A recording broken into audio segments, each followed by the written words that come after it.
Uhuru, welcome, and unity through reparations. Uhuru, and welcome back to Black Power Blueprint Live, broadcasting every other Tuesday night on your YouTube and Facebook pages. My name is Jamie Simpson from the Black Power Blueprint Reparations Committee here at the beautiful Uhuru House on 18th Avenue South in St. Petersburg, Florida. And we want to begin by apologizing for a brief delay in the beginning, but we have a very special guest on the line from Washington, D.C. that we're very honored to have on. So we appreciate everyone out there for sticking with us. We have a very powerful show tonight. The title is The Struggle of African Women and the Black Power Blueprint, featuring ANWO president, that's the African National Women's Organization president, Yejide Orunmila from the Washington, D.C. area. And this is Women's History Month, so this is one of the reasons that we'll be featuring President Yejide. And also with me, of course, is the chair of the African People's Solidarity Committee, Penny Hess. Uhuru, and welcome. So before we begin our interview with President Yejide tonight, we want to remind you to subscribe to our Black Power Blueprint YouTube page, give us a thumbs up, and subscribe to get notifications. Please like us on our Black Power Blueprint Facebook page, follow us on Twitter and on Instagram, and please do share this live stream far and wide.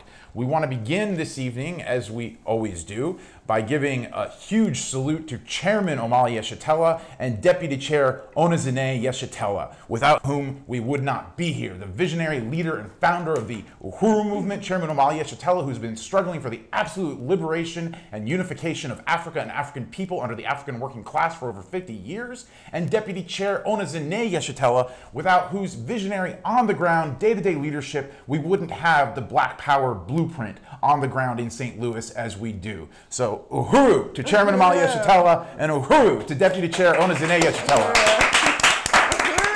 Uhuru, Jamie, and I just want to say that I want to join you in, first of all, saluting Chairman Omali Yeshitela, our leadership from the African People's Solidarity Committee and the Uhuru Solidarity Movement, the leader of the African People's Socialist Party working for the total liberation of Africa and African people everywhere.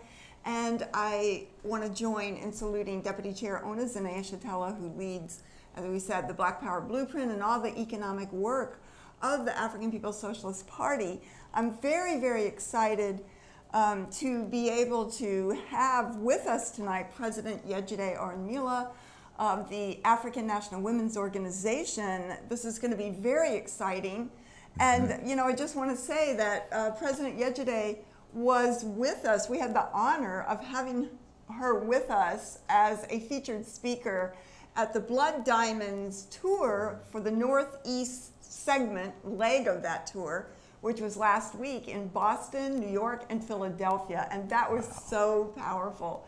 Really, really successful. So, you know, I'm really, really excited to be able to speak with President Yejide tonight. And I do want to say that I am part of the Black Power Blueprint reparations campaign. So we have been, as most people know, working on raising resources and reparations for this incredible project that is being developed in Philadelphia right now as we speak, and for the past almost year and a half now, since about 2017. And, you know, this has been very, very exciting. And we've seen, you know, the transformation of abandoned buildings, of dilapidated buildings, that the roof falling in, the brick falling off, and with just tremendous support from people all around the world. And unity with the right of African people to have political and economic power in their own hands. Yes. We've seen this incredible transformation of the building at 4101 West Florissant in the heart of the African community of the north side of Philadelphia, St. Louis, above north of what is called the Del Mar Divide, which really divides that city into a totally white city and a totally African city. So this work that is being coordinated includes the Uhuru House and demolitions of the buildings across the abandoned, the condemned buildings across the street, which were demolished and now are being, that space is being used for the development of the One Africa, One Nation marketplace that's be coming up this spring. And there's so many more things. The fourplex building with 4 apartments in it that is going to be used for the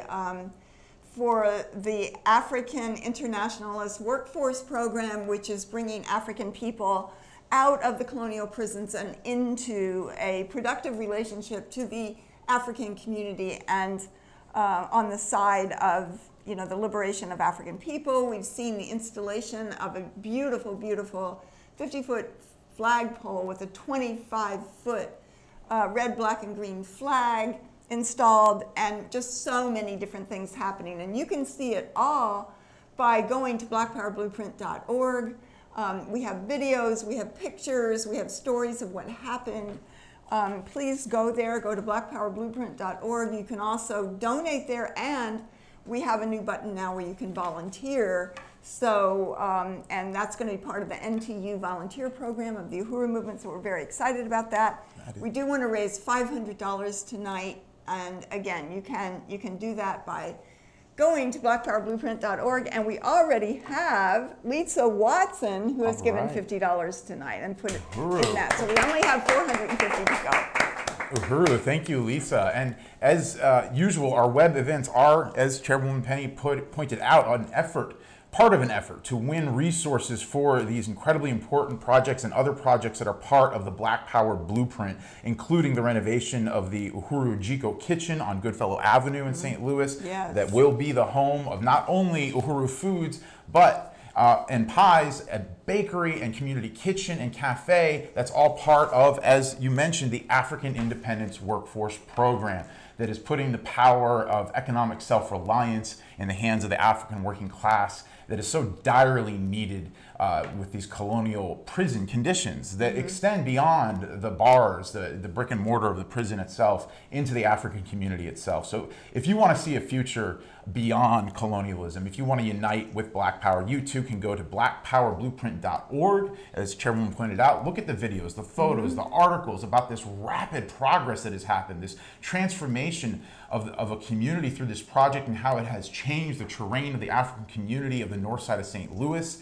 In the past year, thanks to you, we have raised over $100,000 towards this campaign. This year so far, the new projects have raised more than $5,500. And you can support this incredible project, this visionary project that is feeding, clothing, and housing the African community, creating dual and contending economic power in the hands of the African working class by going to blackpowerblueprint.org. And now I want to turn it over to you, Chairwoman Penny. Uhuru. All right, thank you, Jamie. And so it is my honor to introduce Yejide Orunmila, President of the African National Women's Organization, who is with us tonight from the DC area and who is a member of the National Central Committee of the African People's Socialist Party, the leading body of the African People's Socialist Party, and has an amazing and powerful monthly column in the Burning Spear newspaper called Harriet's Daughters. President Yejide has spoken and organized widely throughout the US, and I believe in Britain as well, and is very well known and has worked for the interest of the African working class women. So Uhuru, President Yejide, it's so great to have you here. Uhuru, thank you for having me tonight. Uhuru. Uhuru. So yes, we're really excited, and we want to start by asking you to tell us about the African National Women's Organization and what is its mission and how is it different than any other organization that's out there today? Uhuru. So the mission of the African National Women's, first of all, the African National Women's Organization was created by the African People's Socialist Party as a strategy to win the revolutionary participation of African women throughout the world. And so our mission as the African National Women's Organization is to organize African women and win them into revolutionary political life. And this is not just some politics that we're used to in terms of deciding on whether or not we're going to follow Democrat or Republicans. It means that we are politicizing African women so that we understand the conditions that we are living in, what the cause of it is. We're able to explain it.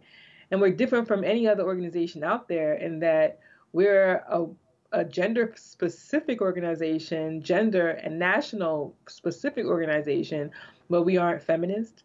We are African internationalists, which basically we follow the theory that says African internationalism as a theory, which says that the conditions that African people are facing as a result of the attack on Africa and the subsequent dispersal of African people, colonization and enslavement of African people, and the free labor that was provided by Africans for 600 years, which created the system of parasitic capitalism, which has exploited and ruined the entire world. And so the conditions that we as African women are facing right now, no matter what they are, is a result of that.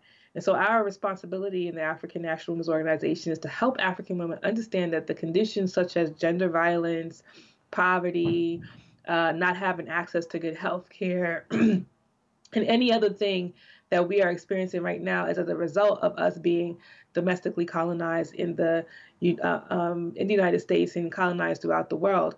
And so the resolution that we have as a result of being understanding the theory of African internationalism is that we have to make a revolution.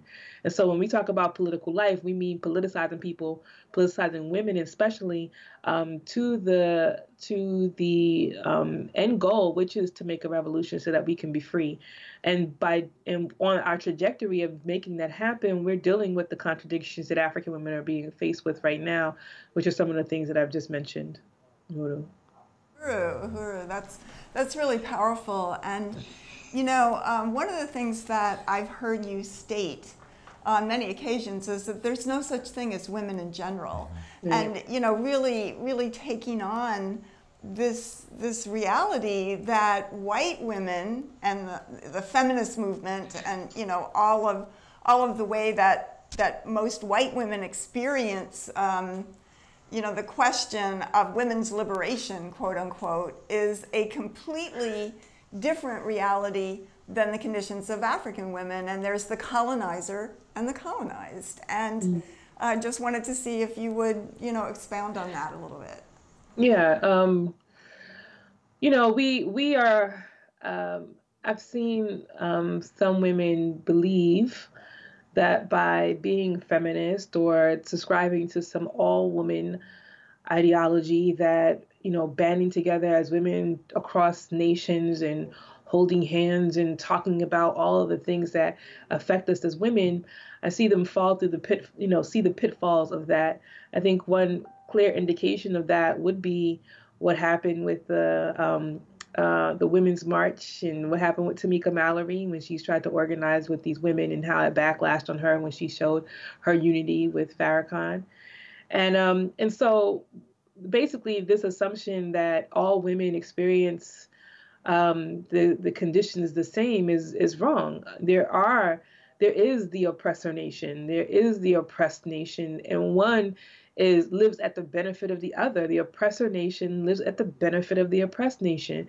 African women didn't experience history or anything in the same experiences of white women, and maybe even other oppressed women. We have our own clearly defined path to where we are right now as colonized and oppressed, which is rooted in enslavement and colonization of our people, the taking of our land, and us not even having power or access to our resources.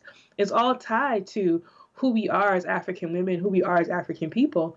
And so, to believe that we have the same interest as white women who benefit from the fact that we don't have land, that we don't have access, that we don't have power is a huge mistake.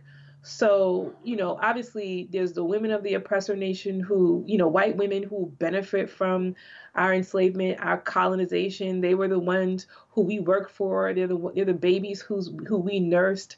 They are the ones who stood by as we were hung from trees. They are the ones who benefit from the raping of our land, the raping of our people. So, there should be no mistake about that. And, and no African or any other colonized woman, but no African woman should ever feel like they have to placate or subscribe to anything that white women say in terms of how we should be organizing. And I think a lot of us find the need to really subscribe to that. But they are the oppressor nation, even if they are handicapped, even if they are gay or lesbian, even if they have all these other so-called intersections that intersect with their gender, that they still live at the expense of the African nation. And so the only way for us to really be moving forward on this whole question of gender and equality is to destroy the pedestal upon which they sit, which is capitalism, so that we can really push forward the agenda where we are equal. White people will have to deal with whatever they have in terms of their resources, and Africans will use our own resources to deal with the issues that we have. And that's when we come out on the other side, and then we can start talking about being equal and being the same. But you can't be equal and the same when you live at my expense. So that's basically what is meant by there's no such thing as women in general. White women do not experience and have not experienced life or history and for the last 600 to 700 years in the same way that African women had to experience it.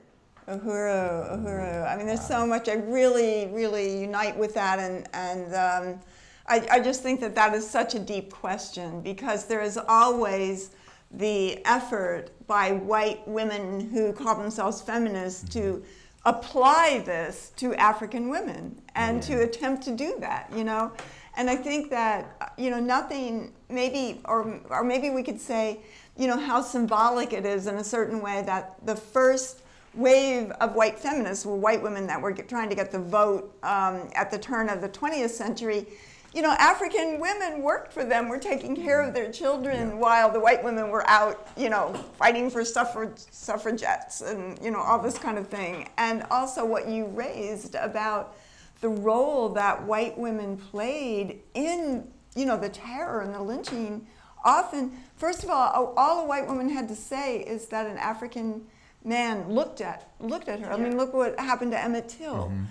So white women had the power, and still do, the power of life and death over African men, and used it all the time to carry out this colonial terror. Yeah, and I think we should also apply that to what we've seen. I wrote a piece called "White Women Are the White People of White People," and which really basically say how white women continue to this day to use their white womanhood as a way to target and sick, the state, sick white men against the colonized population. And so we should never, underestimate like this, the white woman as somebody who is this demure character that needs rescuing, but that she is an agent, perpetrator of violence, an instigator of violence within the white oppressor nation. Yes, I mean, I think that the goals of the white women's movement, the feminist movement, the opportunist feminist movement, has been basically to gain equal rights with white male colonizers, and to be able to carry out the terror and the colonization of African and oppressed people. Mm-hmm. So I think that is so true. This past month, I guess it was February, or maybe it was January, that you wrote an amazing article about St. Louis and about the conditions in your column, Harriet's Daughter in the Burning Spear, about the conditions, first of all, of African working class women who are forced into the sex trade just to make a living, just to feed their children, just to be able to eat because of the dire conditions. And I just wondered if you could talk about that, because then you also show how even in that situation, a white woman came in and completely, turned, just became a colonizer even in that setting. And that was very, very profound. I was wondering if you could just tell us a little bit about that. Yeah, I just want to appreciate the work that the movement is doing, the party is doing, on the ground in St. Louis, because this story came as a result of us actually interacting with the community there.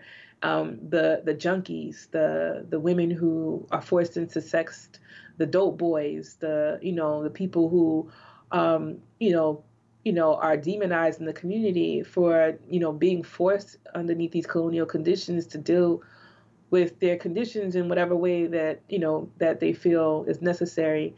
But the article came as a result of the conversation that I had with the president of Impedom, Columba Yandanet, where she was really telling me about these African prostitutes or sex work.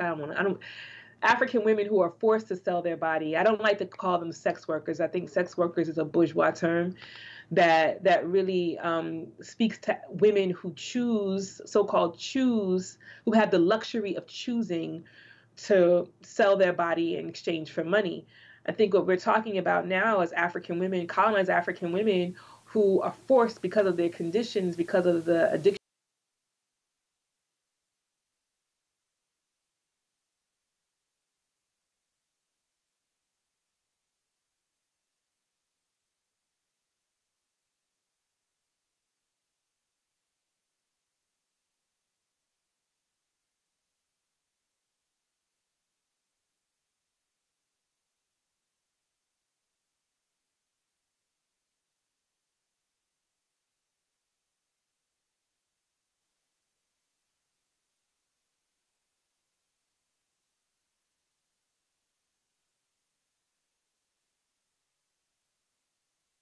She doesn't take care of herself, and she shows up and by the very nature of colonization, she's able to get work faster because she's a white woman, for whatever whatever that means, and so what she decided to do was sow seeds of conflict inside this group. She befriended the African sisters who were selling their bodies and started to use what they were telling her against them. And so created really antagonistic, hostile situations, worked with the police, in informing in that community as well. So she's creating a dangerous situation, and she's created a situation where she's monopolizing all the resources and bottling it up through her.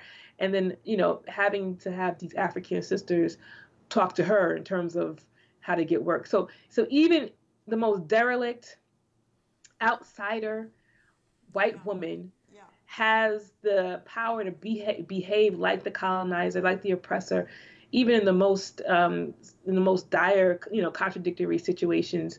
And so I think that even in using that as an example help us understand that, even the most difficult situations where white people are involved, it becomes more difficult.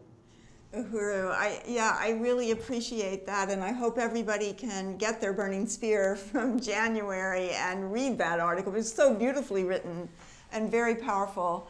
And it's so true, because all white people sit on the pedestal of the oppression of African people, and African women, as you're saying, are part of the colonized African nation, and all white women are part of the colonizer nation, and that plays out on every level in every kind of situation. So I think that is really, really important. Let me just thank some people who have given some reparations. So do you want to announce that, we Jamie? wanted to first thank Janice Kant, who contributed $50, bringing us to $100 before Uhuru. Thank you, Janice. And also want to salute Pete Yarochuk, who donated $20 in reparations. Right. So that means we've raised $120 and we have $380 remaining. If you want to be part of this, go to blackpowerblueprint.org. Uhuru. Well, there's so much, there's so much to talk about in this question, and I really appreciate you being on with us tonight, President Yejide. And, this is something that I know that you've written about and spoken about, over time, but this whole Me Too movement and how offensive that is and how it covers over. That's me, sorry. I'm trying to watch at the same time. Oh. Oh, okay, I can hear my voice. All right. That phone is frozen. Okay, never mind. I was trying to. Oh, but it won't stop. Okay. Hold on. That's fine. It'll That's resolve. We really appreciate you being with us, President Yejide. I tried to multitask and then I messed everything. Okay. All right, I think it's gone now. Okay. That's life today is multitasking. Okay. Yes. But I want to, yeah, this question of the Me Too movement and you know, the fact that, as I've heard the Chairman Omali Shatella say, oh, white women are just discovering that white men rape, you know, as we talk about you know, centuries of the brutal rape and torture of African women. So if you could comment on that. Yeah, so the Me Too movement was something that was initiated by an African woman, Tarana Burke, to highlight, you know, the sexual violence that was happening to African women and other oppressed women. And it was something that had been in existence for years. It was a hashtag to basically highlight those contradictions. It wasn't until Alana, what's her name? She was on Who's the Boss? I can't remember her name right now. Not Alanis Morissette. No, not Alanis Morissette. No, but she looked, yes. I know who you who mean. I'm talking about. Yes. Project Runway I'm out of All-Stars. it. I know the name on the tip of my tongue. But anyway, it wasn't until she started tweeting about it, using that hashtag, that white women caught on and started to use it for their benefit, and basically target, you know, white men and some Africans who were in the industry who, you know, for some reason or other had done some sort of, you know, offense against them. But yeah, it just like the chairman said, like they utilized this to now discover, like they became, they happened upon this miracle or this dust that opened their eyes to the fact that white men rape, or that rape is something that happens to women.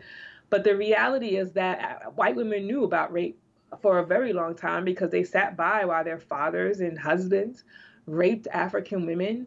And the children, the offspring of those rapes, were often sold or used to work in the house of these white women. The sisters of the white women were usually the ones that took care of the white child, the white sister. I mean, the products of rape is all through enslavement. And actually, it was used also, the African woman's womb, it was used as a production, as a factory, and that sometimes the white slave master would rape a woman in order to produce more product, children. And so the rape of African women is part and parcel of this entire system. And actually, the presidents of this country owned slaves and engaged in the rape of the enslaved African women and also enslaved African men. I don't want to discount that, but the rape, the sexual violation of African people, and predominantly African women, because they produce the workers from these rapes. So the Me Too movement wasn't something that was prophetic. It wasn't something that really showed African people anything new. I mean, there's rapes happening every single day in the Congo. Rape is used as a weapon to clear African women and African people out of lands based on what capitalist exploitation wants in terms of resources on the continent of Africa. Rape is used as a weapon, as power. It's something that's consistent. And whether it's happening, by white men to white women or any other form of that, the fact that it still is pervasive and is used as a weapon of power in any situation is because of capitalism. Like, there's nothing to stop it. I mean, there's sex workers, that's a thing. There's sex trade, there's sex tourism. I mean, all of this is a part and parcel of an exploitative system that propagates and uses sex as a weapon, uses sex as a tool, as a trade thing. And it all stems from the attack on Africa. And I think that when people talk about ending any sort of rape, they should really be looking at ending capitalism, ending colonialism, because those are the things that continue to allow it to permeate as a thing that even exists in the world today. I think that I just really unite with what you are raising, because, the sexual assault or sex used as a tool of war, as a weapon of war, as a weapon of oppression is inherent, is in the DNA of capitalism, because capitalism was based on rape and plunder and genocide and slaughter and, just the demoralization and every possible assault on the well-being of African people and oppressed peoples. And so, of course, the sexual terror is part of that. Yeah.